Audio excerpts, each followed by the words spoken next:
permaculture, we often talk about having diversity within our gardens. This is our kitchen garden, and we have a wicking bed. It's a wooden sides raised bed, and it has the pipes underneath for the wicking of water. In here this time I've got lots of different plants. We have buckwheat, and the buckwheat's really good as a cover crop. So this would have been a cover crop we had in here before, and some's just regrown. This is self-seeded buckwheat. I did plant some lettuces, so we had some cos lettuce along here. You can see we've used some, so that's left a little bit of a gap, which I've then covered with mulch or green mulch. Throughout here is beetroot. So the beetroot is growing. We've got another little buckwheat showing its head. Over here we've got some onion that's been left over from a previous life. And that onion's actually going to seed, so we'll be able to get those seeds off. Tomatoes are sprawling over the edge of this bed, and underneath the tomatoes is sweet potato.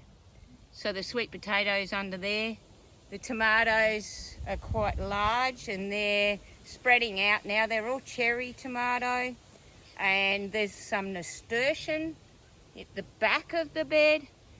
You can just see some of the nasturtium leaves popping through the tomato. A little bit more beetroot as we come across. So there's beetroot there again, just near the pipe of the wicking bed.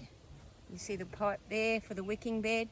There's an eggplant that's been going since last year, and it looks like it's on its way again to flower again. Dill is actually in this central part of the wicking bed.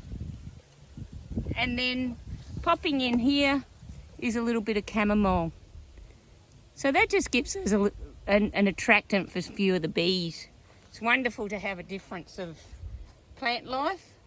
Now, a little bit of an experiment here was to grow lab bean up a pole, and it's worked brilliantly. Now, the lab bean is actually used for a green mulch. So when it's growing like this, what I do, I just chop it down and use it as chop and drop for this actual bed. We don't let this one go to seed. It's getting a few flowers on the top, and it does have a few seeds. So this one will get chopped up and put back into this bed. There's some lettuces that have actually gone to seed. You can see the seeds of the lettuce on the plant here. It's a little bit dark, but you'll see this one is a nice, it's green, it hasn't dried off yet. So that was some of the cos lettuce that's been left to go to seed.